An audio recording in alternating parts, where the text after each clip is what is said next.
बिस्मिल्लाहिर्रहमानिर्रहीम, अस्सलाम वालेकुम and welcome to silly point. मैं हूं आसिफ खान और आपके साथ हम बात करेंगे पाकिस्तान क्रिकेट के मामलात पे। लेकिन सबसे पहले मैं बात करना चाहता हूं उस मामले की जो पाकिस्तान के सीने पर एक सितारा बनके चिपक गया है, चिस्पा हो गया है, और वो पाकिस्तान की अफवाज ने जो कारनामा अंजाम दिया उस पर मैं सल्यूट पेश करता हूं पाकिस्तान की अफवाज को, पाकिस्तान की हुकूमत को, क्योंकि उनकी लीडरशिप में ये सारे जो कारनामे किए वो हिस्सा बन गए हैं अब तारीख़ का। लेकिन बड़ा सुनहरा दौर एक शुरू हो चुका है पाकिस्तान में, और इसका जैसे मैंने कहा कि इसका सेहरा पाकिस्तान की अफवाज को जाता है। पाकिस्तान की तीनों मुसल्लह अफवाज के अरकान ने प्रेस कॉन्फ्रेंस भी की और हमारा दिल बड़ा कर दिया।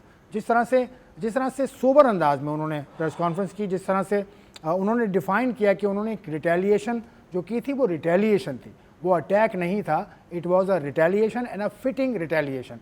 तो salute to Pakistan arm forces. और अब प्रोग्राम का आगाज़ करता हूँ। पाकिस्तान सुपर लीग होने वाली है, शुरू होने वाली है, क्या होगा आज उसके हवाले से मीटिंग भी हुई है। शाहिद खान अफरीदी ने कल कराची के साहिल पर एक रैली को लीड किया और क्या बातें की हैं शाहिद खान अफरीदी ने, वो सब आपको बताएंगे। उसके अलावा Virat Kohli, one of the finest cricketers in cricket history, वो रिटायरमेंट का ऐलान उन्होंने आज कर दिया कि उन्होंने टेस्ट मैच क्रिकेट अब छोड़ दी है, T20 वो पहले ही छोड़ चुके हैं। तो इस हवाले से हम बात करेंगे। उसके अलावा भी बहुत कुछ है मेरे पास कहने के लिए, क्योंकि पाकिस्तान सुपर लीग में जो 6 टीम्स हैं उसमें से 2 टीम्स का आज हम एक अहाता पेश करेंगे उनकी परफॉर्मेंस का। तो मेरे साथ जुड़े रहिएगा। मेरे साथ महमूद हामिद साहब बैठे हैं, पाकिस्तान के साबिक इंटरनेशनल क्रिकेटर होने के साथ साथ कोच भी हैं। आज कल भी डॉल्फिन जो टीम है एक मेंटोर्स के अंडर, सरफराज अहमद के अंडर, उसके साथ भी बतौर बैटिंग कोच काम करते हैं। अस्सलाम वालेकुम, कैसे हैं? वालेकुम अस्सलाम। ग्रीन पहना है आपने, बहुत अच्छा। बिल्कुल, क्योंकि सबसे पहले तो हमें खड़े होकर सलूट करना चाहिए कि हम पाकिस्तान की जो आर्म फोर्सेस हैं, जिन्होंने जिस तरह आपने एक वर्ड यूज़ किया, रिटेलिएट किया, कि अगर हम पे हमला करोगे, हमको हल्का ना लो, फिर हम भी उसका सही जवाब देंगे। और पाकिस्तानी अफवाज ने करके दिखाया।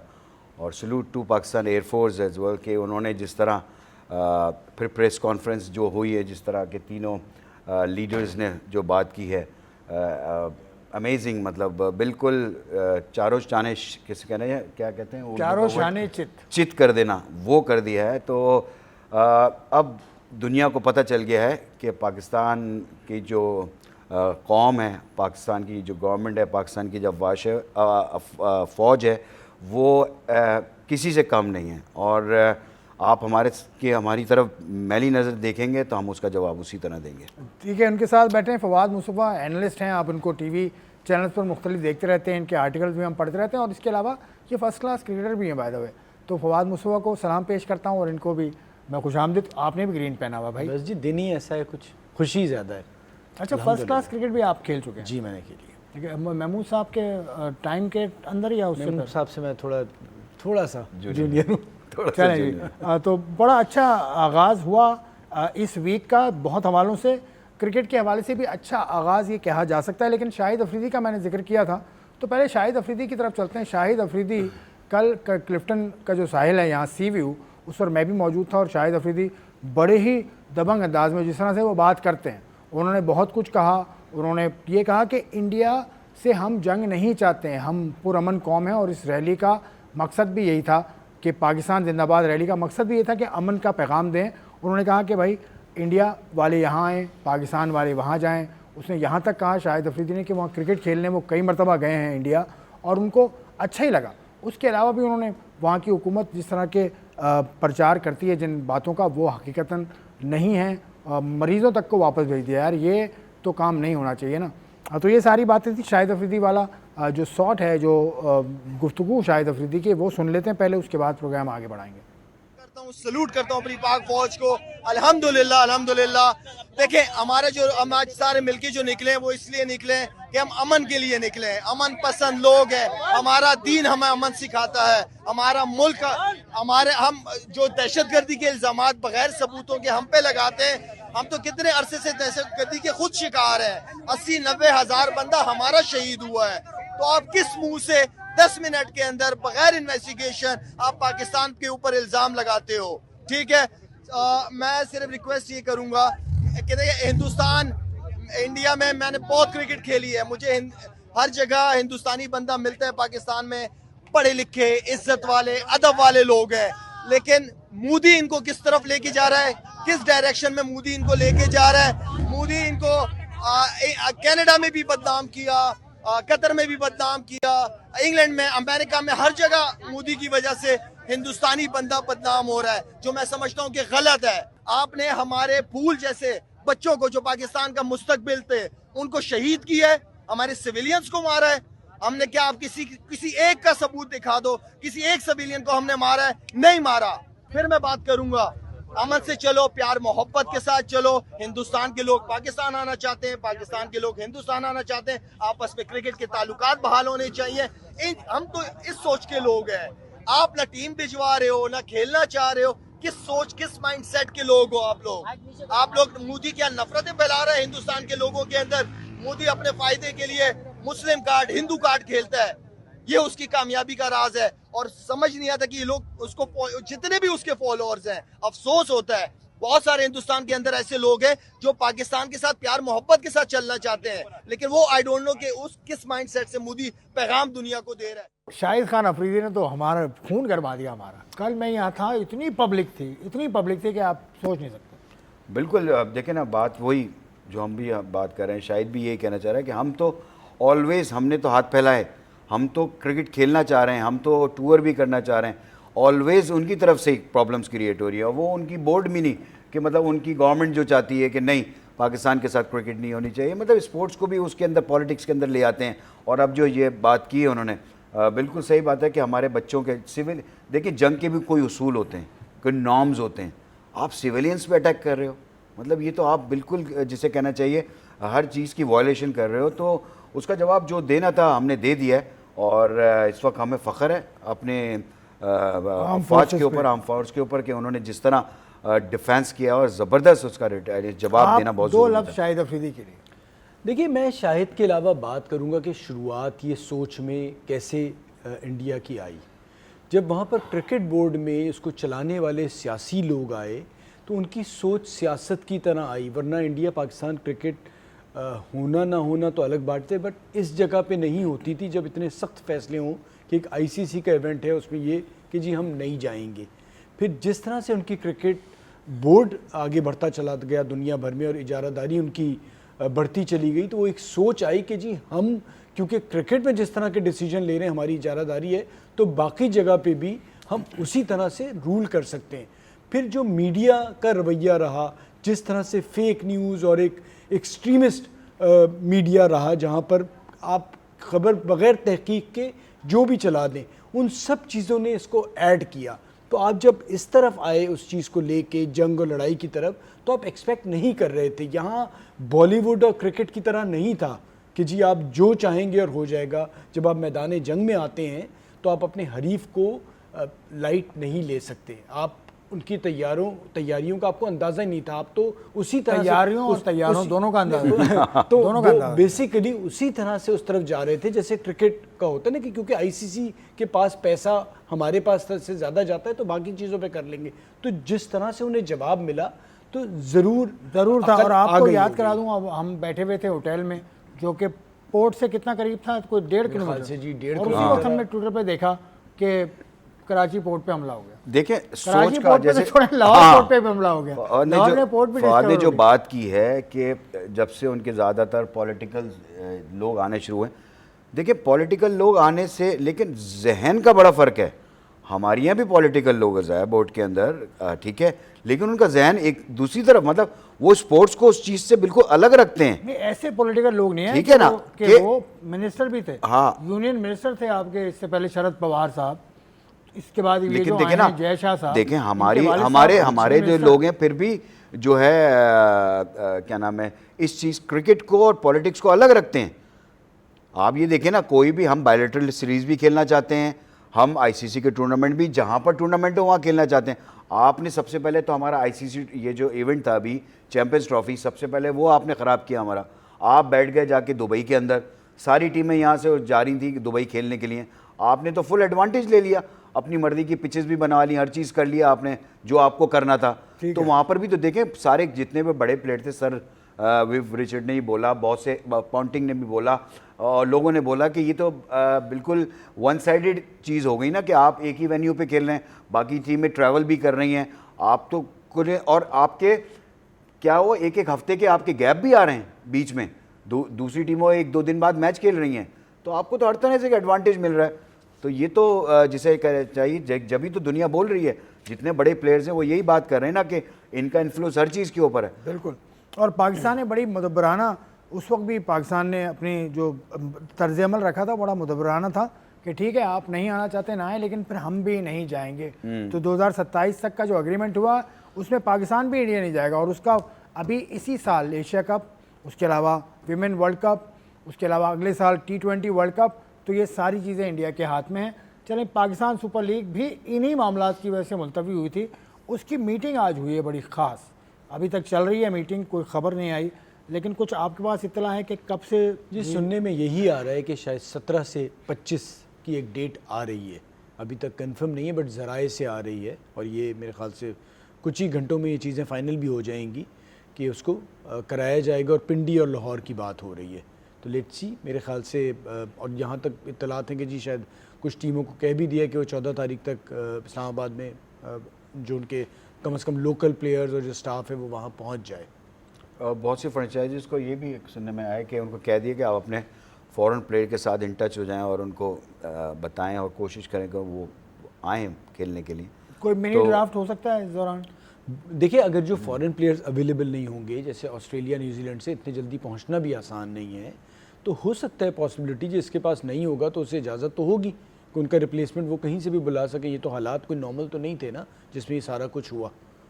कुछ प्लेयर्स ऐसे हैं, सॉरी कि जो कि अपनी नेशनल टीम के साथ नहीं है बिज़ी, तो वो तो पॉसिबिलिटी है कि वो आ जाएं वापस, लेकिन 1-2 प्लेयर्स हैं जो कि जैसे मेरे ख्याल से सिकंदर रज़ा का नाम आ गया है अभी टेस्ट मैच के लिए जिम्बाब्वे अगेंस्ट इंग्लैंड, तो माइट भी वो ना आए। तो इस तरह के जो प्लेयर्स हैं वो शायद ना आए, लेकिन जो अपनी जिनकी कोई मसरूफियत नहीं है माइट भी, अगर फ्रेंचाइजीज उनको कन्विंस करें और तो वो मेरे ख्याल से आ सकते हैं कुछ, क्योंकि कुछ प्लेयर्स को दुबई में रुकने के लिए कहा गया था, लेकिन जाहिर सी बात है कितने दिन रुकेंगे, तो कुछ न्यूजीलैंड या ऑस्ट्रेलियन प्लेयर्स मेरे ख्याल से वो अपने घरों को चले गए।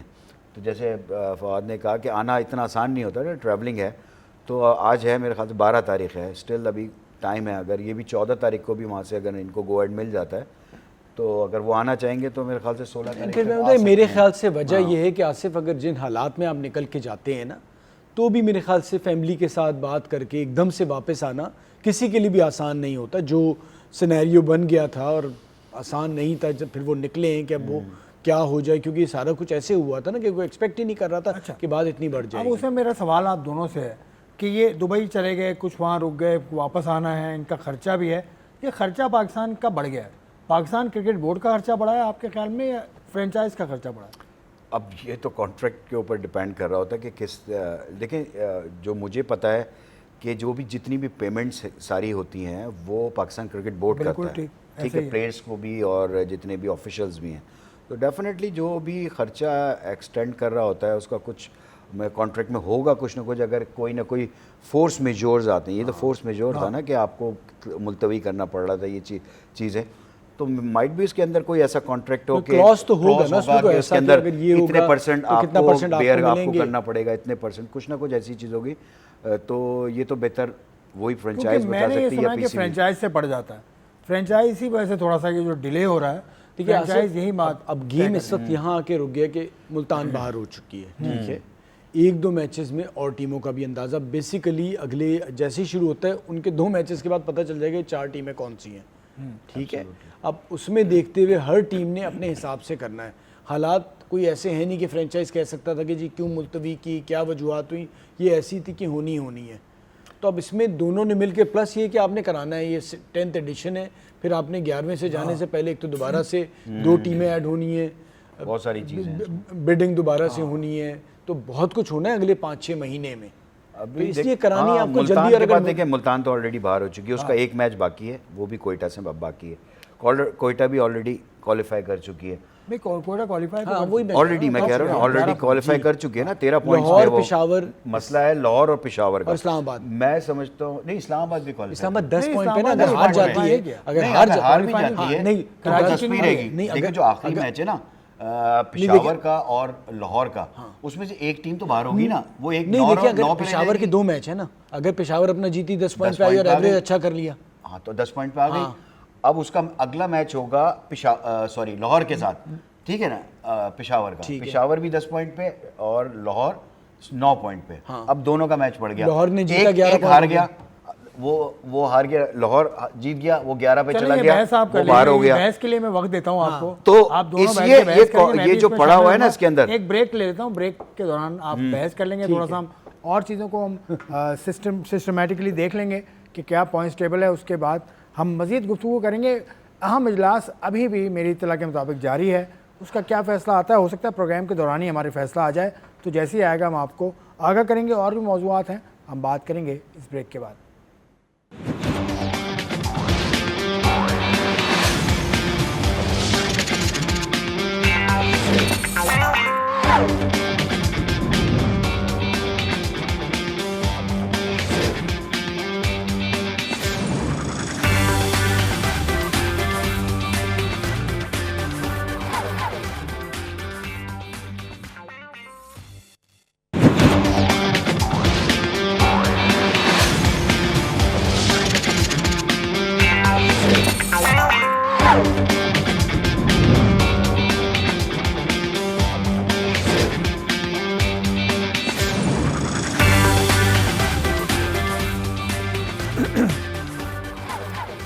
सिली पॉइंट आप देख रहे हैं। हम ब्रेक से पहले बात कर रहे थे पाकिस्तान सुपर लीग के हवाले से। पाकिस्तान सुपर लीग के हवाले से अभी तक कुछ भी फाइनल नहीं हुआ है, फाइनल यानी ऑफिशियल अभी तक कुछ नहीं हुआ है।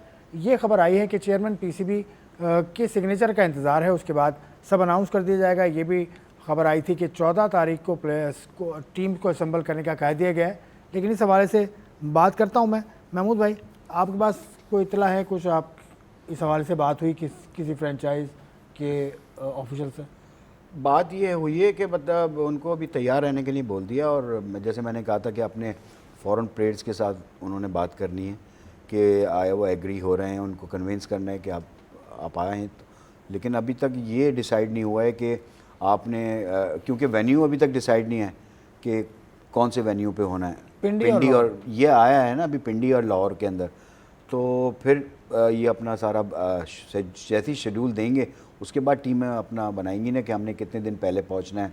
अगर 17 से डेफिनेटली अगर टूर्नामेंट स्टार्ट है दोबारा, तो 14 तारीख को तो सबको वहाँ पर पहुँचना पड़ेगा, क्योंकि 1-2 दिन प्रैक्टिस करेंगे, क्योंकि गैप आ गया है। तो दोबारा टीम को यकजा करना, असेंबल करना, क्योंकि समटाइम्स भी ऐसा भी हो जाता है ना, जब आपका गैप आ जाता है तो बहुत सारी चीज़ें चेंज हो जाता है, मोमेंटम टूट जाता है। तो उस मोमेंटम को भी तो दोबारा गैदर करना है, टीम कॉम्बिनेशन तो हाँ जी हाँ, तो 2-3 दिन उनको चाहिए दोबारा असेंबल करने के लिए सारी टीमों को। अच्छा जी, आईपीएल और पीएसएल साथ शुरू हुई थी, सुनने में यही आ रहा है, दोनों साथ ही ख़त्म भी हो गई। अब रिज्यूम भी सुना है साथ हो रही है। सुना है कि 13 मई वहाँ भी डेट दे दी गई है। तो ये कितना प्रेशर है दोनों क्रिकेट बोर्ड्स पर? 13 तो कल ही है। 13 तो कल है मेरे ख्याल से। 13 का असेंबल होने को कह दिया जी। ये खबर आज अखबार में छपी है पाकिस्तान। बट बात सारी ये है कि उनके लिए भी उसे जितना जल्दी करा सकें ज़रूरी है, क्योंकि इंग्लैंड ने की सीरीज़ भी है इंडिया की, हाँ वो भी है, ठीक है। दूसरा ये है कि हमें भी बहुत जल्दी कराना है, हमारी दूसरी वजूहत है, तो दोनों बांग्लादेश को से कराना सीरीज़ है है। हमारी। बट मुझे लगता ये है कि जो प्लेयर्स आईपीएल में मौजूद थे, जो पीएसएल में थे, अब उन्हीं प्लेयर्स का शामिल होना आसान नहीं होगा, थोड़ी सी चेंजेस करनी होंगी। और जो इस वक्त अवेलेबल होगा, मेन जो गोल है वो ये है कि इनको ख़त्म कराया जाए जल्दी दोनों लीग्स को, ये टारगेट। क्योंकि ऑस्ट्रेलिया और साउथ अफ्रीका ने खेलनी है टेस्ट चैंपियनशिप, जी हाँ, अगले महीने इंग्लैंड में। जी हाँ, तो वो तो निकल गए, उसमें से काफ़ी जॉश हेजलवुड निकल चुका है, शायद पैट कमिंस भी निकल चुका है। तो वहाँ भी मुश्किल हो रही है इसी हवाले से। वहाँ पर इसलिए ज़्यादा मुश्किल हो रही है कि वहाँ पर करंट नेशनल टीम्स के ज़्यादा प्लेयर्स खेल रहे हैं, तो वहाँ पर तो डेफिनेटली ज़ाहिर सी बात है हर नेशनल टीम ने अपना भी कॉम्बिनेशन बनाना है। उन्होंने एक टाइम रखा हुआ था कि इस टाइम पे ये ख़त्म हो जाएगी, ये तो अनफॉर्चुनेटली ये सीज़ हो गया, जिसकी वजह से ये गैप आ गया। तो अब डेट्स तो आगे बढ़ गई ना, जैसे हमारा 18 को फाइनल था, तो अब 18 के बजाय वो अगर वो 25 पे चला जाता तो 6-7 दिन का फ़र्क आ गया ना। फिर हमारी जो है वो 22 तारीख को तो बांग्लादेश की टीम ने यहाँ पर आना है, ठीक है, लेकिन अब वो जब ये 25 को ये हो जाएगा तो वो डेफिनेटली वो भी एक आध थोड़ा दिन सा ऊपर नीचे हो जाएगा। बांग्लादेश के होगा। हवाले से क्या इत्तला है? देखिए वो भी टूर अभी डेट्स तो फाइनल नहीं हुए ना, बट अगर आप 25 तक जाते हैं तो पहला T20 होना था वो थोड़ा वो सा 25 आगे हो को ही था। जाएगा। तो मुझे लगता है कि दोनों चीज़ें ही होंगी, डेट्स का थोड़ा सा और फर्क आ बांग्लादेश जाएगा। क्रिकेट बोर्ड का जो मौक़िफ़ है वो बड़ा शानदार है। पाकिस्तान के साथ खड़े हैं वो, पाकिस्तान के हर मौक़िफ़ की तायीद उन्होंने की। उसके अलावा उन्होंने इस हवाले से भी कुछ अभी तक हतमी फैसला नहीं किया। मेरी आज ही बांग्लादेश क्रिकेट बोर्ड बात हुई। उन्होंने कहा बीच में कुछ चीज़ें ऐसी आई थी कि शायद ये टूर ना हो पाए क्योंकि यूएई वो पहले जा रहे हैं, बट अभी तक फाइनल कोई ऐसी चीज़ नहीं आई है। अभी तक तो जो खबर अभी तक है कि पाकिस्तान बांग्लादेश खेलने आ रहा है और ये टूर हो रहा है, बट लेट्स सी आगे क्या होता है, पता नहीं होता है। बहुत सी चीज़ें इसमें ये भी आई थी, अगर खुदा ना खास्ता ये चीज़ें लिंगर ऑन होती तो, क्योंकि पाकिस्तान की शायद पाकिस्तान ने जाना है बांग्लादेश, नहीं बांग्लादेश नहीं, बांग्लादेश पहले ने पहले यहाँ आना है उन्होंने, फिर उसके बाद पाकिस्तान ने भी जी, जाना जी, है जी। जुलाई के अंदर। तो ऐसा भी सुनने में आ रहा था कि ये चीज़ हो जाए कि इस वक्त पाकिस्तान जो है वो बांग्लादेश चला जाए और उस जो सीरीज़ है वो जो पाकिस्तान ने जाना था उस वक्त बांग्लादेश यहाँ पर आ जाए। तो लेकिन अल्हम्दुलिल्लाह मामलात जो हैं सेटल हो गए। बांग्लादेश से खेलने तो पाकिस्तान ऑस्ट्रेलिया तक गया है, डार्विन में जो मैचेस हुए थे। तो अब जो है वो मेरे ख्याल से अगर 25 को फाइनल हो जाता है तो 26-27 को उन्होंने आ जाना है, मतलब 3-4 दिन का फ़र्क पड़ना चलें है। इस इशू को उठा के रखते हैं जब तक ऑफिशियल नहीं हो जाता ये। अब थोड़ा सा पाकिस्तान सुपर लीग की जो टीम्स हैं उसमें से कुछ टीम्स को हम रोज़ाना हम डिस्कस करेंगे। ये तो Quetta gladiator is at the top of the table और मुल्तान सुल्तान है बिल्कुल बॉटम पे। तो कोयटा ग्लैडिएटर की टीम को अगर आप देखें, टीम कॉम्बिनेशन वही हम रखते हैं जो पहले था, तो उनकी बॉलिंग को आप किस तरह से रेट करते हैं? मेरे हिसाब से तो लीग की बेस्ट बॉलिंग है। बिल्कुल आपसे मैं काफ़ी हद तक इत्तेफाक करता हूँ, क्योंकि जिस तरह से कोयटा इस PSL 10 में परफॉर्म किया है एक्सेप्शनल, साथ में मोहम्मद आमिर ने बड़ा इंपॉर्टेंट रोल प्ले किया है। मोहम्मद आमिर जिस तरह से चीज़ों को लेके चलें, फिर उसके साथ अबरार भी हैं, तो बॉलिंग है, फ़हीम अशरफ है, वसीम जूनियर सब है, सब ने टॉप जब जो खेला उसने उस मौके पे डिलीवर किया। जो कोयटा आज इस पोजीशन पे है, वरना कोयटा का माजी में यही हो रहा था कि उनका कॉम्बिनेशन नहीं बन पाता था, लेकिन इस बार लगता है कि भरपूर तैयारी के साथ आए। बट होता ये कि इस किस्म का जब गैप आ जाता है ना, वो एक बाज़ वक़्त जो आपका मोमेंटम बना हुआ होता है तो उसको भी झटका लगता है। तो आपने अक्सर देखा होगा जब PSL में ब्रेक आया या कोई वजूहत हुई, कोविड के ज़माने में भी हमने देखा था, तो टीम को झटका लग गया। जो इस्लामाबाद को बीच में अभी एक झटका लगा था, हो सकता है इस्लामाबाद दोबारा वही कम बैक करे और चलें। इस्लामाबाद की बात हम करेंगे। कोयटा ग्लैडिएटर की बॉलिंग बहुत शानदार है। बैटिंग के हवाले से कोयटा ग्लैडिएटर देखिए ओवरऑल अगर कोयटा का कॉम्बिनेशन देखें, अगर जितने भी PSLs में देखें, जब उनकी जो प्लेयर्स ये लेते थे ना सम टाइम ऐसा हुआ कि कुछ प्लेयर आए नहीं, अनअवेलेबल हो गए। तो जब आप ड्राफ्ट करते हैं और आपने प्लेयर्स उठाते हैं तो आप ना एक 11 का कॉम्बिनेशन बना रहे होते हैं, लेकिन उसमें अगर जब टूर्नामेंट स्टार्ट हो रहा हो तो आपके 2-4 लड़के नहीं आ पाएँ तो आपका कॉम्बिनेशन ख़राब होता है। तो इस दफ़ा उनके साथ ये हुआ कि उनके सारे लड़के जो है अवेलेबल रहे और कोई ऐसा चीज़ें नहीं हुई कि ना इंजरीज़ में कोई गया, और एक उनका कॉम्बिनेशन बहुत ज़बरदस्त बन गया। तो अगर जिस तरह मैं देखता आया हूँ कि बॉलिंग जो है वो आपको जिताती है। बॉलिंग अगर आप बहुत अच्छी करते हैं तो इनकी टीम में एक प्लेयर को आप नहीं कह सकते कि इसने ये लेकर चला है।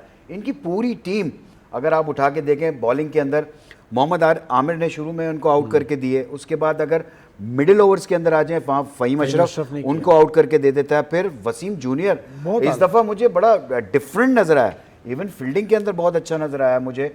उसका जो रिदम था, बॉलिंग रिदम, वो बहुत अच्छा नज़र आया। तो ओवरऑल अगर आप देखें, फिर अबरार जिस तरह वो बॉलिंग कर रहा है, अबरार हर 4 ओवर के अंदर 20-22 रन दे के 1-2 विकेटें ले जाता है, तो ये आपके लिए बड़े टीम के लिए फ्रूटफुल हो जाता है। तो उसके बाद अगर आपने बैटिंग की जैसे बात की, तो मैं समझता हूँ कि उनके जो कोच ने, हेड कोच मोइन जो है, उन्होंने बड़ा अच्छा एक दफ़ा मैं ये देख रहा हूँ कि उस नंबर्स जो है ना, नंबर्स वो बड़े अच्छे जो उनका हसन नवाज़ है। हसन नवाज़ को जो मैं देख रहा हूँ कि नया बॉल के ऊपर उसको प्रॉब्लम होती है। अगर हमने न्यूजीलैंड में भी देखा है तो वहाँ पर जब नया बॉल जब हिलता है तो उसके लिए मुश्किल, लेकिन जब थोड़ा सा गेंद पुराना हो जाता है तो वो ज़्यादा बेहतर खेलता है। किसको आपने देखा है कि हिलती हुई गेंद पे अच्छा खेलता है पाकिस्तान में? हिस्टोरिकली पूछ रहा हूँ मैं, नहीं हिस्टोर कौन है ऐसा? ये ऐसी बात ना करें, पाकिस्तान के बाद बहुत बड़े बड़े नहीं, ओपनर्स आए, वो सही है, और, लेकिन और बड़ा अब जो परफॉर्म जहाँ किया, से मैंने देखा बहुत परफॉर्म किया, गेंद हिलती जितने है तो ओपनर्स वो- पाकिस्तान के लिए आप चलें, यू नेम इट, मुझे बताएं कौन से ओपनर ने आपके परफॉर्म नहीं किया, नाम बताएं, आप बताएं, नहीं नाम तो आप मैं ले बताएं दूंगा, ना, लेकिन अच्छा नहीं, ही लगता नाम बताएं ना, अच्छा ही लगता ना नहीं, यहाँ पे बैठ के। मैं तो ये कह रहा लेकिन हूँ कि खेलते देखिए हुए गेंद पर हर जगह नहीं, बॉल जहाँ पर बैट्समैन को देखें परेशान है। आप एक वरना player- ऑस्ट्रेलिया में एक- आप आखिरी एक टेस्ट player को- 96 में जीते हैं, नहीं 95 में वो जीते वो देखें ना, वो बात मैं नहीं कह रहा, मैं ये कह रहा हूँ कि एक प्लेयर को अगर कोई आप जज कर लेते हो कि यार ये इस नंबर के लिए अच्छा प्लेयर है और मेरी टीम के लिए फ़ायदा होता है और उससे वो फ़ायदा हो जाता है आपको। फिर राइलो रोसो, उसकी फॉर्म जिस तरह की थी, वो लग रहा 20 25 30 कर रहा था, रन आउट हो गया, उसका कुछ हो वापस गया, आना बहुत ज़रूरी लेकिन जिस नंबर पे 3 आ नंबर पे जाएगा आके उसने जो इनिंग खेल दी, तो देखे ना उनकी कोयटा की मुश्किलात नहीं रही। अगर उन्होंने 140 रन किए तो उनकी बॉलिंग ने वो 140 रन डिफेंड कर दिए, रन्स बने उनकी बैटिंग ने वो रन्स कर दिए, तो उन्होंने अभी आखिरी मैच में तो 260 वो प्लस तो- रन्स कर दिए, जिस तरह वो once in a दो lifetime match। लाइफ टाइम है कि दो बैट्समैनों ने 100 कर 100 कर दिए, दिया। जो नहीं होते कभी भी। तो चलिए, एक कोयटा उनका का बड़ा जबरदस्त पैकेज है, बहुत भाईजान, जबरदस्त पैकेज है। मेरे मुंह से एक बात निकली, आप एग्री करते हैं डिसएग्री करते हैं कि पाकिस्तान के बैट्समैनों को ओवर द इयर्स हिलते हुए गेंद पे परेशानी होती है? देखिए, हमने आज तक पाकिस्तान की तारीख में एक प्लेयर 70 साल में पैदा किया जिसने 10,000 रन किए, ठीक है, अगर आप हर यूनुस लिहाज खान। से देख लें। उसके बाद फिर आप आ जाएं इंजमाम, जावेद भाई, अगर ओपनर्स के हवाले से आप बात करें, मुझे नहीं लगता किसी ने 5,000 भी किए हैं। मुझे सईद अनवर टॉप में 19 से सेंचुरी हैं उसकी ठीक वनडे है, में, वनडे लेकिन में वनडे है। तो हमारे यहाँ कोई सच कोई एक्स्ट्राऑर्डिनरी, तो अच्छे थे, सब ठीक थे, कोई ऐसा इतना बड़ा नहीं आया कि तो यार opener मेरे जैसे- साथ है ना फिर आप, हाँ, कि- महमूद भाई आ गया, अच्छा, मेरा अब पार्टनर आ गया। अब चले मैं नाम गिनाना शुरू कर देता हूँ। नहीं, नाम गिराने की बात नहीं हो रही नहीं, है यहाँ आप मैं देखें, वरना शोएब मैं मोहम्मद किस से कॉन्टेस्ट अच्छा में बात opener कर रहा हूँ, शोएब भाई की मुश्किल बात में कर रहा थे, था। हनीफ साहब थे। हनीफ साहब को 40 देखा ना, प्लस great की थे। उनकी एवरेज थी भाई, 40 प्लस की एक ओपनर की बड़ी ज़बरदस्त एवरेज होती है, एक मिडिल ऑर्डर की बड़ी अच्छी एवरेज होती है। तो मैं तो ये बात कर नहीं रहा, मैं आपने उस चीज़ को गलत ले लिया। मैं ये कह रहा था कि एक प्लेयर का पता चल जाता है कि यार ये ओपन में करामत नहीं है, उससे नहीं होगा परफॉर्म, तो उसको अगर आप नीचे ले आते हैं, एक नंबर आप 4 नंबर या 5 नंबर पे खिलाते हैं, वहाँ आपके लिए वो आपको फ़ायदेमंद हो जाता है। तो मतलब ये एक अच्छी चीज़ हुई ना, मेरा मकसद ये था कहने का, ठीक है। मतलब ये नहीं था कि वो जाए वो ओपन में जाके वो कुछ नहीं कर सकता। मेरा मतलब ये नहीं, था मेरे ज़हन में ये कि आया कि एक पाकिस्तान- आई होती है ना किसी की, कि यार बहुत से प्लेयर्स होते हैं उनकी आई बड़ी अच्छी होती है कि वो भांप लेते हैं कि अच्छा, यार फिर ये क्यों- बॉलर क्यों- बैट्समैन क्यों नहीं किस नंबर पे जीता खेल सकता। टॉपिक से हट के पूछ रहा हूँ, हाँ। क्यों नहीं जीता पाकिस्तान ऑस्ट्रेलिया में टेस्ट मैच 1995 के बाद? क्यों नहीं जीता न्यूजीलैंड में? न्यूजीलैंड में तो अब रिसेंटली हम हारना शुरू हुए हैं। देखिए, पाकिस्तान की न्यूजीलैंड- अगर आप तारीख उठाएंगे ना, ज़्यादातर पाकिस्तान को बॉलर्स ने जिताया है, जी हाँ। ठीक है। आप सरफराज नवाज से लेके वसीम अकरम साहब के टाइम तक आ जाए, ज़्यादातर आपके बॉलर्स अख्तर के टाइम तक ठीक आ है। जाएं। आपके पास बैटर्स की तो आप जितनी भी जो कह लें, उसके बाद से 20 आउट करने वाले बॉलर कहाँ आए आपके पास? भाई 20 200 आउट करने- वाला देखिए, टेस्ट बॉलर नहीं है आपके पास। तो वही बात यही है यासिर ना, शाह है जिसने 200 प्लस टेस्ट विकेट वही बात करें ना, शोएब अख्तर की भी 178 करीब विकेट हैं। 1996 के बाद आप बताएं ना, 20 आउट करने वाले बॉलर थे ऑस्ट्रेलिया में आपको, ये सारे इश्यूज आपके साथ रहे, तो उसी वजह से आप उस तरह से नहीं कर पाए जो आप माजी में करते फिर हैं। भी बैट्समैनों ने वहाँ पर देखे रन्स किए हैं, अजहर अली ने रन्स किए, ये वहाँ आखिरी पर असद शफीक शफीक ने ने एक रन बड़ी किए, अच्छे वहाँ रन्स पे किए यूसुफ थे। ने रन्स यूनुस किए, ने वहाँ रन पे किए। यूनुस ने रन्स वहाँ पर किए। अगर इजाज़ अहमद की बात करें पुराना में, इजाज़ अहमद ने रन्स किए, सईद अनवर ने रन्स किए वहाँ पे, तो प्लेयर्स ने वहाँ पर रन्स किए। लेकिन बात ये फवाद, जैसे 20 आउट करना भी होता है, तो अब उस वक्त की टीम अगर 90s की टीम उठा के देखें तो थोड़ा सा हमारा कॉम्बिनेशन में भी थोड़ा सा फ़र्क आता था। चलें, हमारा तो- लेकिन उनकी उस वक्त की टीम अगर उठा के देखें, वो बहुत ही बेहतर टीम थी टेस्ट मैच की। इस वक्त पीएसएल तकरीबन ख़त्म होने वाला है, अब 8 मैचेस रह गए। आपको अगर मैं टैलेंट उठाने को कहूँ, बैटिंग में टैलेंट अगर आपको यंग नज़र आया है तो वो कौन लड़के हैं? 2-3 नाम अगर आपके जहन में हो। हसन नवाज तो मुझे आउटस्टैंडिंग लगे। देखिए, हसन नवाज आपको आउटस्टैंडिंग लगे होंगे, मुझे लगता है अभी भी उन्हें रेड बॉल से क्रिकेट खेलनी चाहिए, ठीक है। आप 100 कर लेते हैं, आपने वहाँ भी कर लिया था, यहाँ भी कर लिया था, तो वो मुझे उस तरह से इतना इम्प्रेस नहीं किया, ठीक है। अच्छा, हसन नवाज ने आपको इम्प्रेस नहीं ठीक है, देखिए अब आप 20 ओवर की क्रिकेट में तो कोई भी आपको कर सकता है, तो 20 ओवर की क्रिकेट की बात कर रहा हूँ मैं। नहीं, बट 20 में देखिए स्टिल किस बॉलिंग पे कर रहा है। आप अपनी बॉलिंग तो देखें जो इस वक्त पीएसएल में हो रही है, कोई इतनी बड़ी बॉलिंग नहीं आपकी हो रही, ठीक है। जिस तरह की क्रिकेट हो रही है, हो जाता है 100, आपसे रन न्यूजीलैंड में भी हो गए थे, क्या उसके बेसिस पे आप लेके जाएंगे? उससे बेहतर भी आपके पास प्लेयर मौजूद हैं। सलमान अली आगा, अगर आप मिडिल ऑर्डर में कहाँ खिलाएंगे उन्हें, मुझे बताइए। सलमान अली आगा को हटाएंगे आप? आपके पास ऑप्शंस मौजूद है ना मिडिल ऑर्डर में, आप किस नंबर पे खिलाएंगे? मैं अब्दुल्ला शफीक को बेहतर खिलाऊंगा उनकी जगह, टेक्निकली खेलते हैं बीच में आके रन। ये डिबेट है जी, टेक्निकल प्लेयर चाहिए आपको, फ्लेयर वाला अगर आप चाहिए, ये डिबेट है, ये डिबेट है जो कंटिन्यू रहेगी। ओपन में परफॉर्म करते वो विल तो कम ठीक बैक था। After this debate.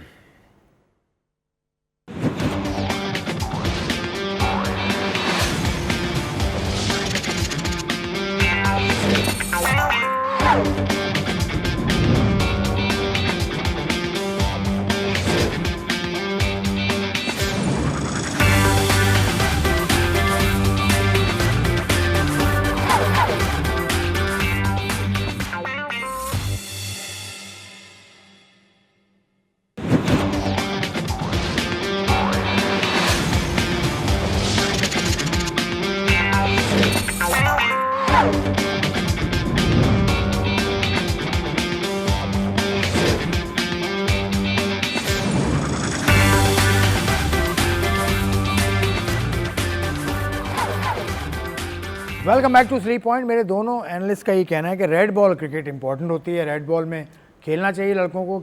सही बात है, बिल्कुल ठीक है। और रेड बॉल से मुझे याद आया कि आज रेड बॉल क्रिकेट का एक दरख्शां सितारा रिटायरमेंट ले चुका है। विराट कोहली का जिक्र कर रहा हूँ मैं, लेकिन विराट पे हम बात करेंगे। थोड़ी सी इनसे बात, महमूद साहब से मैं बात ख़त्म कर लूँ। चलें, आप भी हसन नवाज़ को आप भी टीम में आता नहीं देख रहे, यानी उसकी जगह नहीं बनती है आपके ख्याल में भी? नहीं, मैं ये नहीं कह रहा उसकी जगह नहीं बनती, मैं ये कह रहा हूँ कि उसकी एज ए ओपनर जगह नहीं बन रही अब पाकिस्तान टीम में। देखें, आपके पास 3, साइम फिट हो गया है, T20 की बात हो रही है, T20 की बात कर रहा हूँ, फ़खर जमान और आपका साहबजादा, जिनकी बहुत ज़बरदस्त फॉर्म लगी हुई है। 3 तो आपके ओपनर्स हैं, आप 2 के साथ जाएंगे। फिर अब्दुल्ला शफीक, जैसे फ़ाद ने बोला, अब्दुल्ला शफीक है। फिर आता हारिस है। ये लड़का अगर इन 4-5 नंबर पे खेलता है इन सिचुएशन द T20 मैच कि कितने ओवर गुजर गए, अब ये जाएगा, ये एक्सेलरेट करेगा, ये एंड तक अगर खेलता है। आपने जो टीम अभी बताई वो ठीक है, समझ गया, ठीक है। उसमें ना रिजवान का नाम आपने लिया ना बाबर का नाम लिया, तो दोनों T20 से बाहर हो गए। मैं नहीं समझता कि वो बनती है उनकी जगह अभी। देखिए, पाकिस्तान T20 में नहीं आते वो। नहीं देखिए, हमने ना नहीं देखिए, आज से कभी भी नहीं बनती, कभी भी की बात नहीं कर रहा। देखें, मैं हम किसी को डिस्कार्ड नहीं कर सकते, लेकिन अभी इस सिनेरियो के अंदर उनकी जगह नहीं बनती। देखिए, आपने आगे की तरफ आप बढ़ रहे हैं। बाबर इस वक्त T20 में स्ट्रगल कर रहे हैं, ठीक है। आपने एक नए कीपर के साथ जाना है, और साथ साथ ये कि बाबर ने 2019 के बाद से ना कायज़म ट्रॉफी के लिए ना प्रेसिडेंट कप खेला है। मुझे लगता है कि ये जो भी उन्हें मशवरे दे रहे हैं, अभी आके इंजमाम साहब ने भी कहा कि जी मैंने ठीक कर दिया और सही हो गया, उसके बाद फिर वो जो आउट हुए थे उसी तरह हुए थे। तो कहीं ना कहीं कमी ऐसी है कि आप दोबारा रेड बॉल क्रिकेट में जाओ, आप मैचेस खेलोगे, खुद ब खुद चीजें बेहतर होती चली जाएंगी। टाइम कहाँ से निकालेगा वो? तो टाइम अब कायज़म ट्रॉफी होगी सितंबर में, तो सितंबर में सीजन है पाकिस्तान, उससे बेहतर ये है कि इंटरनेशनल सीजन। आप थ्रो डाउन कराने से पहले, ये लोग भी सारे क्रिकेट जब खेलते थे, सीजन नहीं होता था, अपनी जेब से पैसे देके 50-50, 40-40 ओवर के मैचेस कराते थे। आपको लंबी बारी लेनी होती है। असद शफीक अभी कोई उम्र नहीं गुजर गई, मैंने रिसेंटली देखा था कि ये कराची में आते थे, क्लब के मैचेस रखवाते थे, खुद आते थे, पूरी लंबी बारी करते थे। आप कितनी ही नेट प्रैक्टिस कर लें, इतना ही थ्रो डाउन कर लें, जो मैच का प्रेशर भले मोहल्ले के बॉलर के अगेंस्ट है, वो आपको वहाँ नहीं आ सकता। तो आपको अगर वापस आना है, कोई इतना बड़ा इशू नहीं, इशू मुझे लगता है इधर है, प्रॉब्लम यहाँ पर आ रही है। तो यहाँ का इशू तो किसी और तरह से सही होगा ना, अगर इनका दिमागी मसला है कोई। नहीं, दिमागी मसले से मुराद ये है हम पॉजिटिवली कह रहे हैं का खौफ, प्रेशर है उसके, प्रेशर जो है वो मैच में खेल के निकलेगा ना। उसके साथ जो हुआ, कप्तानी ली, कप्तानी दी, अरे सर ये सबके साथ होता है, ये सबके साथ होता है, और वो तो उसमें उसकी खुद की गलती है ना, वो ली और फिर खुद ही ले ली।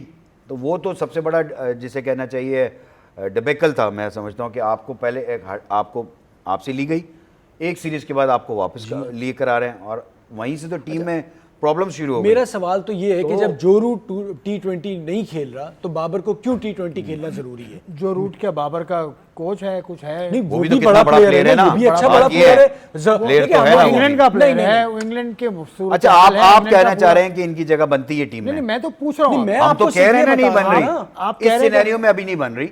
आपने अपनी चीजों को ठीक कर लें और आप अपना जाइए। स्ट्राइक जिस रेट तरह अच्छा कर आपने जो लें, नुस्खा बताया वो ले आएं, थोड़ा लंबा है। आप क्या आ जाएं। लंबा है? फवाद साहब ने नहीं, तो आप क्या अगर क्रिकेट आपको खत्म हो रही है। रेड बॉल क्रिकेट इतना खेलें, टाइम अब आज की आप क्रिकेट में रेड बॉल नहीं है। क्रिकेट खेलें ना। विराट कोहली, रोहित शर्मा, ये दोनों 2012 के बाद और T20 आपके ये एक और बात फर्स्ट बता क्लास दूं। में आए थे भाई।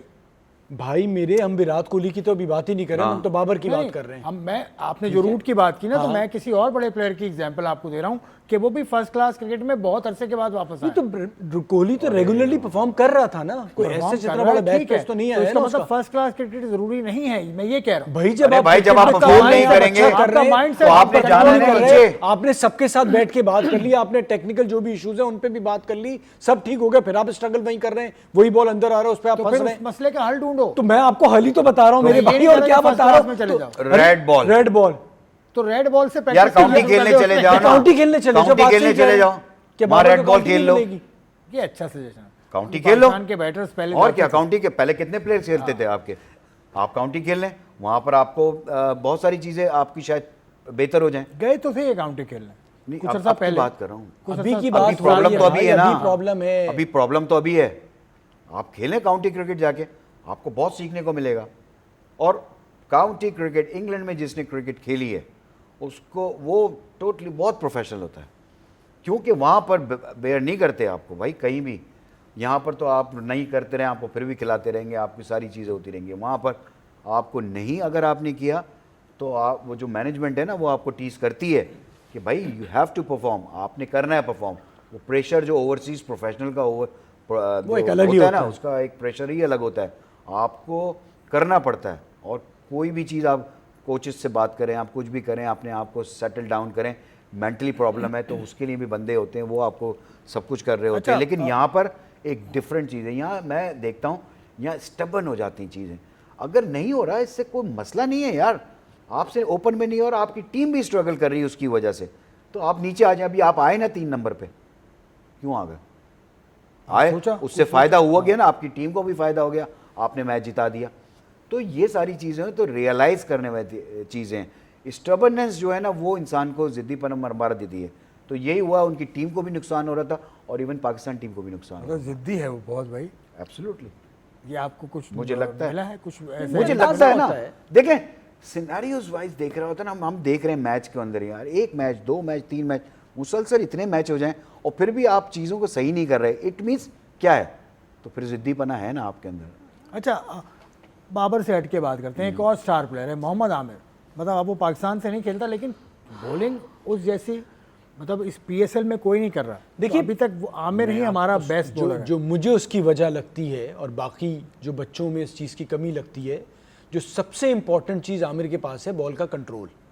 ठीक है, तो स्पीड जितनी भी हो, अगर आपके पास कंट्रोल नहीं है और ये समझना है कि जो सामने खड़ा हुआ बैटर है उसकी वीकनेस क्या है, उसे मैंने कहाँ पकड़ना है, वो तैयारी करके आता है। वो उसी जितना वो मैच्योर है ना, जो हम पहले एक ज़माने में क्रिकेट में देखते थे कि बॉलर को अंदाज़ा होता था कि इसकी कहाँ गलती है और कहाँ मैं पकड़ सकता हूँ। अगर आपको अंदाज़ा है कि कहाँ गलती है और आप उस कंट्रोल के साथ वहाँ बॉल नहीं कर सकते, तो भी फ़ायदा नहीं है। तो बड़ा मैच्योर हो गया है और बहुत अपने आप को संभाल के, समझ के जिस तरह से गेंदें करते हैं। और T20 अभी भी लोग समझते हैं कि जी 150 145 इससे अकेले काम नहीं होगा, आपको सिचुएशन के हिसाब से जैसे बारी लेनी होती है उसी तरह बॉल पाकिस्तान की जैसे फास्ट बॉलिंग का हाल है, शाहीन अफरीदी, हारिस रऊफ, नसीम शाह, तो इस मौके पे आमिर को कुछ कहा जाए कि रिटायरमेंट? देखिए, अब जो चीज़ मैं समझता हूँ, जब चीज़ आगे बढ़ जाती है ना, तो उसको आगे बढ़ने दें। आपके बाकी जो लड़के खेल रहे हैं उनको सीखना चाहिए। एक ज़माने में बहुत से लोग पाकिस्तान छोड़ जाते थे, फर्स्ट क्लास भी खेलते थे। अभी भी इंग्लैंड में भी बहुत से उनके क्रिकेटर्स हैं जो फर्स्ट क्लास खेल रहे हैं। वो फर्स्ट क्लास खेलने का उनके साथ फ़ायदा ये होता था कि आप उनसे सीखते थे। तो T20 में उनके साथ जो लड़के हैं वो ज़रूर सीखें। मैं आप उसकी क्या बात करें, मुझे समझ नहीं आ रहा था कि रोमान को क्यों नहीं खिलाया। रोमान इतनी अच्छी गेंदें करता है, पता नहीं ना कहाँ करता है भाई, कहाँ करता है सर। जब वो खेलता है, नहीं, जब वो खेलता है रोमान बिटवीन पीएसएल कहाँ खेलते हैं आप मुझे बताएं? नहीं, वो पीएसएल ही खेलते हैं, T20 खेल रहे हैं। बिटवीन पीएसएल उसने कुछ तो खेलना चाहिए ना। सर वो एक ही काम करना चाहते हैं इस्लामाबाद के लिए। मैं इस्लामाबाद के इस वक्त, क्योंकि जिस तरह से इस्लामाबाद बॉलिंग कर रहा था, मुझे लग रहा था कि 4 ओवर में, को मैंने देखा, आपको भी शामिल कर लूं, अभी ग्रेड 2 की एक टीम है कारवान पाकिस्तान, उसके साथ भी बतौर कोच वो लगे हुए थे। नहीं, तो नहीं, उन्होंने कोचिंग तो ही सर, उन्होंने वो अपना उसी ली। तरह से फिर वो कोर्सेज भी करने वाले हैं मेरी इत्तला नहीं, के मैं मुताबिक आपको उनको वही बाहर बता भी रहा हूँ जाएंगे। कि ये लोग मुल्क भी से बाहर भी जाएंगे रोमान रईस। ये लोग भी कोचिंग अपने के लिए। क्रिकेट के एक दौर में आए थे जिसमें आप देख के खेलते थे, लेकिन जब आप खेलते थे जरूरत होती थी, आपको पता होता था इस बॉलर को मैंने कहाँ इस्तेमाल करना है। तो वो इस्लामाबाद यूनाइटेड के साथ पहले भी जो पिछले 2 सीजन से खेल रहे हैं वो जरूरत के तहत आते हैं और जरूरत के तहत आके बता के चले नहीं, वो जाते हैं बाकायदा जिनकी कोचिंग limitations हैं। कोर्सेज के लिए वो जाने तो वाले बिल्कुल हैं। कर नहीं, रहे हैं। देखें देखें जाने दो, वाले दो, हैं दो चीज़ें और आप उसके कर बाद रहे वो हैं ना। कोचिंग में स्पेशलाइज जब आप कोचिंग साइड पे आ गए तो फिर आपको हाँ वो आ गए मतलब आपको मैं आपको एक बता रहा हूँ। डिसाइड करना है ना, वंस यू आर आप खेलना चाहते हो या कोचिंग साइड पे आना हाँ, चाहते ये हो। decide देखें करें, चलें। अगर आप बिटवीन रहते हैं ना, एक बात बता दूं आपको मैं, ये प्रॉब्लम ही रहती है। आपकी समझ में नहीं आता कि आपने किट पहन के ग्राउंड में जाना है बस या आपने कोचिंग साइड पे डगआउट में बैठना है। एक तो बड़े ये- प्लेयर ने आज फैसला कर लिया कि उसने ग्राउंड में नहीं जाना, रेड बॉल नहीं खेलनी। विराट कोहली की बात मैं कर रहा हूँ, 9,230 रन बनाए भाई, और कितने रिकॉर्ड्स हैं इसके पास। मतलब इंडिया का कामयाब तरीन कप्तान, इंडिया के लिए 20 बनाने वाला कप्तान, उसके अलावा most run as captain for India and what not. मतलब 30 test 100, 31 test 50, is he the greatest from India. देखिए जो ग्रेट बैटर्स इंडिया में आए हैं 4-5, उनमें से एक है ये। ठीक सुनील है, गावस्कर, सुनील गावस्कर, सचिन तेंदुलकर, उसके साथ राहुल वीवीएस द्रविड़, लक्ष्मण, गंगुली। राहुल द्रविड़ और कोहली भी उसी कैटेगरी में। मसला जो मुझे बहुत अच्छा एक लगा कोहली का कि उन्होंने वेट नहीं किया। ये ऐसा ही कुछ हुआ है कि नहीं जी बस अब मैं नहीं खेलना चाहता। कुछ आपको ठीक है? बू आती है? नहीं नहीं, कोई देखें, अब वो वही वाली बात है क्योंकि और एक प्लेयर में अगर क्रिकेट मौजूद है, आप समझिए उनका क्रिकेट बोर्ड कह रहा है कि आप खेलें और वो नहीं खेल रहे। किसी भी एथलीट को या खिलाड़ी को मेरी नज़र में इसी वक्त छोड़ना चाहिए कि जब आप में थोड़ी सी क्रिकेट मौजूद है और आप छोड़ रहे हैं। और हमारे खित्ते में होता ये है कि अभी कोई पीछे फैमिली वाले दोस्त लग जाते हैं कि जी 10,000 तो कर लेते, थोड़ा सा और खेल हाँ लेते। हाँ 10,000 तो कर लेते, थोड़ा सा और खेल लेते। इस तरह से कहा होगा, मुझे फेवरेट मैच तो दे देते। ऐसा कुछ नहीं हुआ। 10,000 कोई ऐसा कोई वो नहीं है कि माइलेज आपने बना लिया कि 10,000 रन ही करने हैं आपने, तो ऐसी कोई चीज़। लेकिन आपको ये देखें आपको लिया किस तरह जाता है। Virat Kohli is a big name. उन जैसे फवाद ने कहा 5-6 ऐसे टॉप प्लेयर्स जो कि वहाँ के बैट्समैन गुजरे, उसमें विराट कोहली शामिल हैं, तो उनकी अचीवमेंट बहुत हैं। तो इंसान जब बहुत ऊपर चला जाता है ना, तो उसको बस अब चीज़ें कि बस अब यहाँ पर आके मेरा टाइम इज़ इनफ, और बेहतर टाइम होता है कि अब उनके पास टीम में प्लेयर्स आ गए हैं, उनकी जगह लेने वाले प्लेयर्स आ गए हैं जो कि टेस्ट क्रिकेट के अंदर। तो मैं समझता हूँ कि बहुत अच्छा फैसला है। और एक इंग्लैंड एक जुमले पे चेंज वो करूंगा कि विराट कोहली इंडिया के जावेद मियांदाद थे। इन्होंने बात ही खत्म कर दी। जावेद मियांदाद जैसा प्लेयर तो पैदा ही नहीं हुआ भाई। मैं समझता हूँ जावेद भाई कुछ इस तरह से मैंने देखा है। महमूद भाई आपने तो देखा होगा जावेद भाई को। जावेद भाई कहाँ तो खेला हूँ इसलिए साथ। बात कर दी कि विराट कोहली को उनके हमपल्ला ले आए, ये थोड़ी सी ज्यादती कर गए। जावेद भाई का एक वो चीज़ थी कि जावेद भाई बैटिंग कर रहे हैं तो इट मीन्स के यार हम सबको कॉन्फिडेंस होता था, पूरी कौम को कॉन्फिडेंस होता, वो बैटिंग कर रहे उनकी मैच तरफ भी निकाल यही था, देंगे, जब हमसे मैच मैच निकाल होता था। देंगे, ये मैच जितवा के आ जाएंगे। तो वो कॉन्फिडेंस जो है ना, वो तो जावेद भाई की तो क्लास है। जावेद भाई था ग्रेट जावेद मियांदाद। बहुत सारी इनिंग्स हमने भी देखी हैं। अब बहरहाल आज के प्रोग्राम को समेटते हुए मैं आपसे इजाज़त चाहूँगा। आप अपना ख्याल रखिएगा। खुदा हाफिज़।